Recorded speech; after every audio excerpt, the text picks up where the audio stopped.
Hello everyone, welcome to the scholars. This is Aman here. तो आज मैं आपके लिए जो टॉपिक लेके आया हूँ वो इंडिया की फिजिकलिटी से जुड़ा हुआ है। और एनसीईआरटी की जो किताब है क्लास 9 की, उसमें भी वो टॉपिक दे रखा है। तो चलिए हम लोग शुरू करते हैं।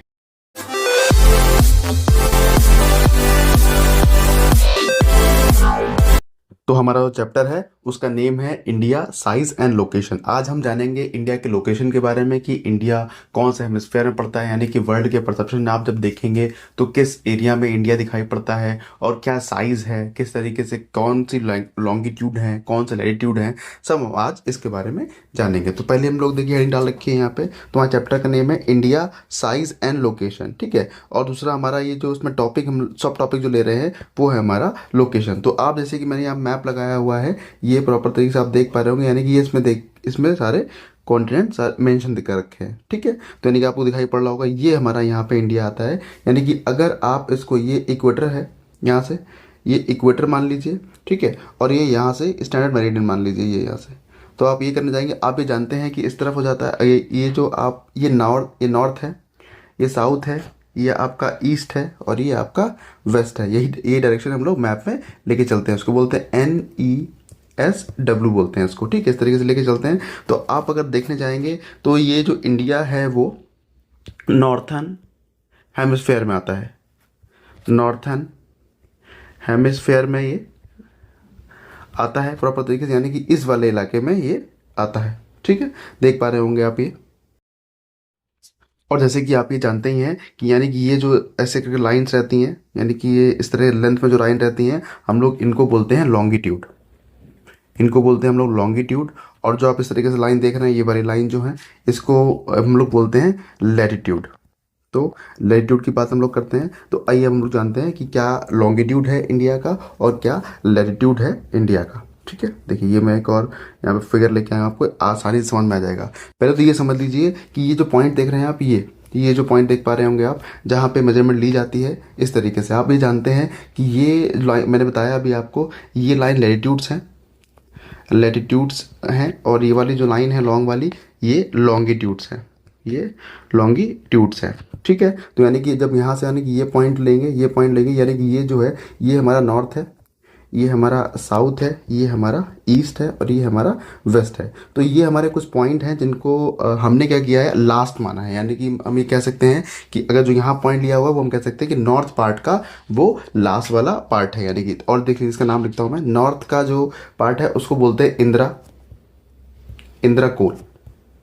इंद्राकोल ये हमारा बिल्कुल नॉर्थ ईस्ट पार्ट है। साउथ में जाइए, साउथ में इसको बोलते हैं कन्याकुमारी। कन्याकुमारी ये पॉइंट का नेम ही है। एक नेम इसका और भी है जिसको आपको याद रखना चाहिए, कभी कभी से पूछ लेते हैं। इसको बोलते हैं केप, पेन ले लेता हूँ मैं, केप कैमोरिन। केप कैमोरिन भी इसका नेम है। और इधर जब आप पॉइंट की बात करेंगे, ईस्ट की बात करेंगे, तो ईस्ट में अरुणाचल प्रदेश में पड़ता है। अरुणाचल प्रदेश, इसको बोलते हैं किबीथू। किबीथू किबीथू यानी कि ये हमारा ईस्टर्न पार्ट हो, अलग ईस्टर्न पॉइंट हो गया, जहाँ से हम डिस्टेंस अपनी शुरू करते हैं, यहाँ पे जहाँ पे अपनी डिस्टेंस हम खत्म करते हैं। इधर अगर आ जाएंगे तो यहाँ पे गुजरात में पड़ेगा। और गुजरात में जो कच्छ है, आप कच्छ को जानते होंगे, कच्छ में एक पॉइंट है जिसको आप बोलते हैं गौर माता, GHUAR,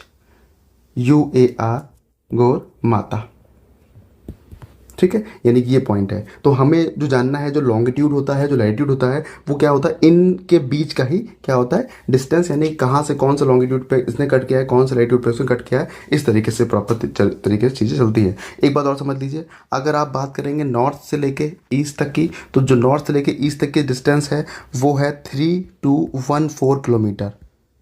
और अगर बात करेंगे आप ईस्ट से लेके वेस्ट तक की बात करेंगे, तो ये डिस्टेंस है 2933 किलोमीटर की।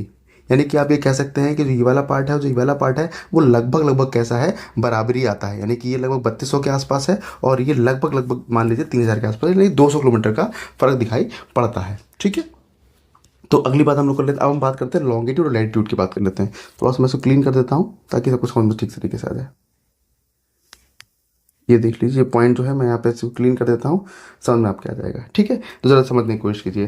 तो अगर आप बात करेंगे, यानी कि ये देखिए, ये इस तरीके से लैटिट्यूड यहाँ पे आती हैं, लैटिट्यूड ही चल रही होंगी इस तरह की। ये लैटिट्यूड है, सारी लैटिट्यूड है, लैटिट्यूड है इस तरीके से। तो इस तरीके से लैटिट्यूड है हमारी, और लैटिट्यूड में इसलिए पॉइंट लिया जाता है, यानी कि जिस लैटिट्यूड को हमारा लास्ट वाला पॉइंट यानी कि नॉर्थ में जो लास्ट पॉइंट है वो कट करता है, वो 37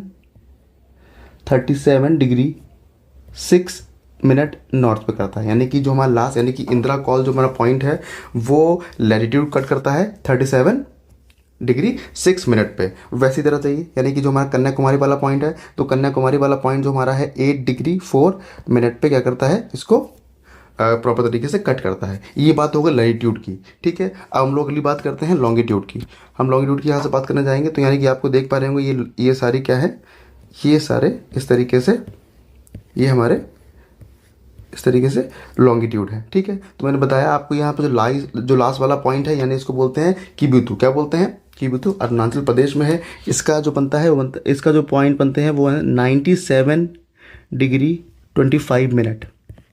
ठीक है, और अगर इधर वेस्ट में आ जाएंगे तो वेस्ट में बनता है इसका 68 डिग्री 7 मिनट ईस्ट। ध्यान रखिएगा, ये भी ईस्ट में लिया जाएगा और ये भी ईस्ट में लिया जाएगा। ये नॉर्थ में लिया जाएगा, ये नॉर्थ में लिया जाएगा, क्योंकि मैंने बताया अभी आपको कि अगर आप अर्थ को 4 पार्ट में डिवाइड कर देंगे तो ये नॉर्थ ईस्ट वाले पार्ट में पड़ता है। इसीलिए यहाँ पे भी ईस्ट लिया जाएगा और यहाँ पे भी ईस्ट लिया जाएगा। जैसे कि रिवाइज कर देता हूँ एक बार आपको। हाँ, तो अगर आप बात करेंगे तो ये नॉर्थ यानी कि इस एरिया में पड़ता है, और इस एरिया को आप बोलते हैं नॉर्थ ईस्ट पार्ट।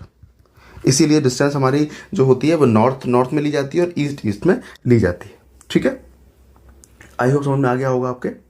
तो छोटी सी बातें, इसमें 2-4 बातें और रह गई हैं, वो मैं बता देता हूँ मैं आपको। और ये देखिए, ये प्रॉपर तरीके से आप देख पा रहे हैं, ये वाला ईस्ट वाला पार्ट है हमारा, ये हमारे इंडिया का ईस्ट वाला पार्ट है, और ये हमारा वेस्ट वाला पार्ट है। तो अगर ईस्ट में जाएंगे तो हमारे ईस्ट में जो है वो अरेबियन सी है। अरेबियन सी हमारे ईस्ट में है। और अगर वेस्ट में जाएंगे तो वेस्ट में बे ऑफ बंगाल है। बे ऑफ बंगाल है। ठीक है, अगर उसमें जाएंगे प्रॉपर तरीके से साउथ में देखने जाएंगे, साउथ में पड़ता है इंडियन ओशन। और अगर इंडिया की ज्योग्राफी की बात करेंगे तो इंडिया की ज्योग्राफी ये कह सकते हैं कि वर्ल्ड में ऐसे कंट्रीज़ जिनकी ज्योग्राफी बहुत ही अच्छी है, उसी में से एक हमारा जो कंट्री है वो भी उसी में से ही एक है। ठीक है, तो यानी ज्योग्राफी बहुत है, क्योंकि आप ये समझ पा रहे होंगे कि अगर जो एशिया की बात करने जाएंगे तो एशिया में ये साउथ ईस्ट पार्ट है। यानी कि एशिया को अगर डिवाइड करें तो ये साउथ ईस्ट पार्ट है, और इतना बड़ा जो कोस्टल लाइन है वो बहुत ही ज़्यादा क्रूशियल है किसी ऐसे पीछे किसी कंट्री के पास, यानी कि जैसे उज्बेकिस्तान हो गया, कजाकिस्तान हो गया और अफगानिस्तान हो गया। ये सब क्या है, यानी कि हमारी जो कोस्ट लाइन है इनको बोरो करते हैं और यहाँ से बिजनेस भी करते हैं। तो इसलिए हम लोग कह सकते हैं कि हमारी ज्योग्राफी बहुत ही ज़्यादा कह सकते हैं कि एक स्टैंडर्ड लेवल की है, बहुत ही अच्छे लेवल की है। ठीक है, तो चलिए हम लोग आगे बढ़ते हैं। अगली बात हम लोगों ने करी है साइज़ की। ठीक है, मेरे यहाँ पे देखिए, आप दिखाई पड़ रहा होगा आपको, ये हेडिंग हमारी हेडिंग है साइज़ की। तो अब मैं बताता हूँ आपको साइज़ के बारे में। तो जो इंडिया का, सबसे पहले आपको समझना पड़ेगा एरिया।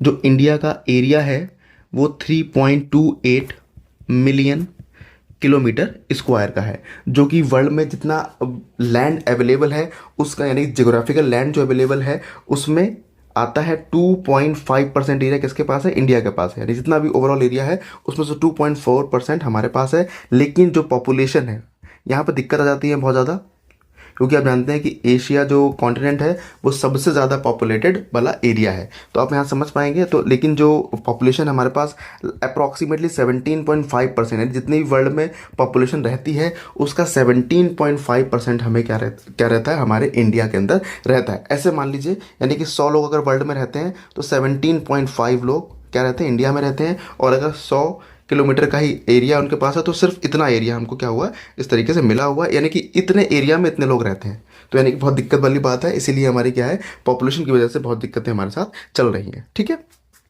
अगली बात समझ लीजिए, ये इंडिया जो है 7th लार्जेस्ट कंट्री है वर्ल्ड में। 7th लार्जेस्ट कंट्री है पूरे वर्ल्ड में। ठीक है, पूरे वर्ल्ड में 7th लार्जेस्ट है। बाकी मैं ग्राफ लेके आया हूँ, ग्राफ में आप देख लीजिए प्रॉपर तरीके से। सबसे नंबर 1 पे है रशिया, इसके पास 17.09% का लैंड है। फिर कनाडा आता है, फिर यूएसए आता है। देखिए, कनाडा और यूएसए में बहुत ज़्यादा डिफरेंस नहीं है, थोड़ा सा डिफरेंस है, इसी वजह से 2nd-3rd प्लेस में आता है। लेकिन फर्स्ट और सेकंड प्लेस में बहुत ज़्यादा डिफरेंस दिखाई पड़ता है। फिर चाइना आता है, फिर ब्राज़ील आता है, फिर ऑस्ट्रेलिया आता है और फिर इंडिया आता है। ठीक है, और आप देख पा रहे होंगे, यानी कि फर्स्ट को देख लीजिए और इसको देख लीजिए, आपको देखने को मिल जाएगा कि किस तरीके से कितना ज़्यादा डिफरेंस है। हमारा अगला जो पॉइंट है वो हमारी कोस्ट लाइन की बाउंड्रीज जो हैं और जो लैंड की बाउंड्रीज है उनके ऊपर बात करेंगे हम लोग। तो हमें अगला पॉइंट जो हमारा है, यानी कि हम जो अगर इसकी आप बात करेंगे कोस्ट लाइन की अगर बात करने जाएंगे तो कोस्ट लाइन जो टोटल है, यानी कि इसमें लैंड वाली मिला लीजिए और कोस्ट वाली मिला लीजिए, तो बनती है 15,200 किलोमीटर की। ठीक है, जिसमें से आपको यानी कि अंडमान निकोबार मिला लीजिए और लक्षद्वीप भी मिला लीजिए, और बाकी जो हमारी प्लस कर लीजिए कोस्ट लाइन हमारी जो इंडिया की है वो भी मिला लीजिए। उसमें से आपको क्या करना पड़ेगा, लगभग 7,000 के आसपास, यानी कि 7,000 के आसपास क्या करना पड़ेगा आपको, उसमें से निकाल देना होगा। यानी कि ये हमारी क्या है इसमें कोस्ट लाइन बाउंड्री, यानी कि ये जो बाउंड्रीज मिला लीजिए आप इसको, इन सबका कितना टोटल बनता है, इतना टोटल बनता है लगभग 7,000 से प्लस किलोमीटर का ही है ये डिफरेंस। ठीक है, यानी कि ये ओवरऑल बाउंड्री है हमारी, यानी जो जिस पे ऐसी बाउंड्री जहाँ पे प्रॉपर तरीके से जो लैंड है वो ओशन से मिलती है, वो बाउंड्री भी इसके अंदर आती है, और वो बाउंड्री भी जहाँ पे लैंड से जुड़ती है। ठीक है, लगभग इसका ये 7,000 प्लस का आसपास ये किलोमीटर रहते हैं। ठीक है, तो जो अगली बात हमारी है उसको समझने के लिए आपको यहाँ आना पड़ेगा। समझने के लिए आपको, जैसे मैंने बताया था ये अरेबियन सी वगैरह, इसमें अरेबियन सी इस तरफ है और ये सब बताया था। ठीक है, अगली बात सर हम लोग करते हैं, हम अगली बात करेंगे स्टैंडर्ड मेरिडियन की। हम अगली बात करने जा रहे हैं स्टैंडर्ड मेरिडियन। जो हमारा देखिए स्टैंडर्ड मेरिडियन से क्या होता है, जो स्टैंडर्ड मेरिडियन है हमारी, जो स्टैंडर्ड मेरिडियन है इससे क्या होता है, यानी कि टाइम जोन डिसाइड होते हैं हमारे, टाइम जोन डिसाइड होते हैं। और जो हमारी स्टैंडर्ड मेरिडियन है वो हमारे उत्तर प्रदेश के मिर्ज़ापुर से निकल के जाती है, उत्तर प्रदेश के, यानी कि जो मिर्ज़ापुर है, जो मिर्ज़ापुर और यूपी का है, इसका जो कोऑर्डिनेट्स है वो 82 डिग्री 30 मिनट ईस्ट है। यानी कि ये इस तरीके से, अगर आप यहाँ देखने जाएंगे मैं आपको दिखाता हूँ यहाँ पे, यानी कि ये जो लाइन आप देख पा रहे होंगे, ये लाइन देख रहे हैं, जो ये लाइन देख रहे हैं, ये वाली इसको बोलते हैं हम लोग स्टैंडर्ड मेरिडियन, और ये हमारे उत्तर प्रदेश के मिर्ज़ापुर से होके निकलती है। यानी कि इसके हिसाब से ही क्या होता है, पूरे इंडिया का जो टाइम है वो डिसाइड होता है। ठीक है, तो चलिए अब हमारा जो अगला टॉपिक है, इसमें इसमें हम लोग पढ़ेंगे नेबर कंट्रीज के बारे। इसमें दो दो चीज़ें में पढ़ने वाले हैं हम लोग। एक तो हम पढ़ेंगे इंडिया को, इंडिया एंड वर्ल्ड को पढ़ेंगे, यानी कि इंडिया और वर्ल्ड जो है, यानी कैसे इंडिया कहाँ पे स्टैंड करता है, वर्ल्ड कहाँ पे स्टैंड करता है। और इसके बाद अगला टॉपिक पढ़ेंगे हम लोग इसके जो नेबर्स हैं, जो नेबर्स है उसको हम लोग क्या करेंगे, पढ़ने वाले हैं इसमें। जैसे कि आप ये मैप देख रहे होंगे, इसमें नेबर्स दे रखे हैं इसके, और यहाँ लिखा हुआ भी है एट जा सेंड कंट्री। एडजसेंट का मतलब क्या होता है, जस्ट पास वाली, इसको बोल सकते हैं हम लोग। ठीक है, तो जरा देखते हैं।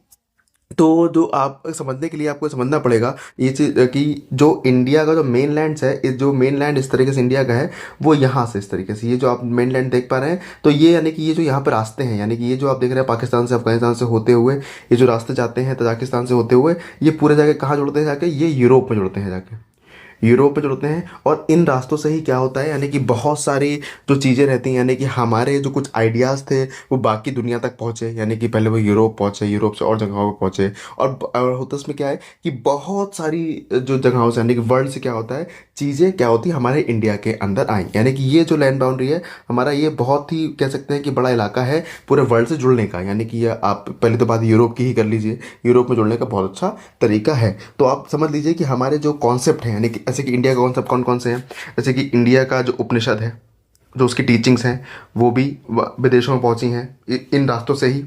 उपनिषद, उप उपनिषद, उपनि उपनिषद, ठीक है। पंचतत्व की जो स्टोरीज हैं, पंचतंत्र की जो स्टोरीज हैं, ठीक है, रामायण हो गया, महाभारत कह लीजिए, महाभारत, महाभारत कह लीजिए, ठीक है। तो ऐसे, और उसके बाद डेसिमल का जो हमारा कॉन्सेप्ट है, डेसिमल कॉन्सेप्ट जो हमारा है, बाकी जो हमारे न्यूमरल नंबर्स हैं, यानी कि जो इकाई आधा सैकड़ा हम लोग देखते हैं, वो न्यूमरल नंबर जो सिस्टम जो हमारा हो गया वो भी वर्ल्ड तक पहुंचा है, ठीक है। और ये जो चीज़ें वो वाली हैं जो हमारे यहाँ से क्या है वर्ल्ड में गई हैं, और वो वाली चीज़ें जो हमारे यहाँ वर्ल्ड से आई हैं वो आप समझ सकते हैं। यानी कि देखिए बहुत सारे ऐसा आर्किटेक्चर बहुत चेंज हुए हैं, जैसे कि एक तो वो आप समझ में आएगा डोम, यानी कि डोम जो है इंडिया के अंदर डोम जो आपको देखने को मिलते हैं, यानी कि मंदिरों में जो डोम हुआ करता था इस तरीके से हुआ करता था पहले। लेकिन आपने देखा होगा नया कॉन्सेप्ट आया मंदिरों में भी, और ये जो मस्जिदों को ऐसे करके था, यानी कि ऐसे करके डोम बनाना। तो ये जो कॉन्सेप्ट है ये भी हम लोगों ने क्या किया है, उधर उधर की हमारे ईस्ट से ही, मतलब कि जो हमारे वेस्ट से ही आने को मिला है, यानी कि डोम का चेंज आया है। और बहुत सारी चीज़ें हैं जो कि हमें इंडिया से देखने को, मतलब कि बाकी वर्ल्ड से देखने को हमें मिल जाती हैं। अब बात हम करते हैं अपने जो नेबर्स हैं उनकी बात कर लेते हैं। तो नेबर में अगर आप बात करेंगे तो इस समय प्रेजेंट, अगर प्रेजेंट की बात करेंगे तो प्रेजेंट में जो इंडिया में स्टेट्स हैं, इंडिया में स्टेट्स 28 स्टेट्स हैं, और 8 यूटीज़ हैं, 8 यूटीज़ हैं, ठीक है। और उसके बाद समझ लीजिए हम लोग बात करते हैं, यानी कि देखिए दो तरह के हमारे नेबर्स हैं।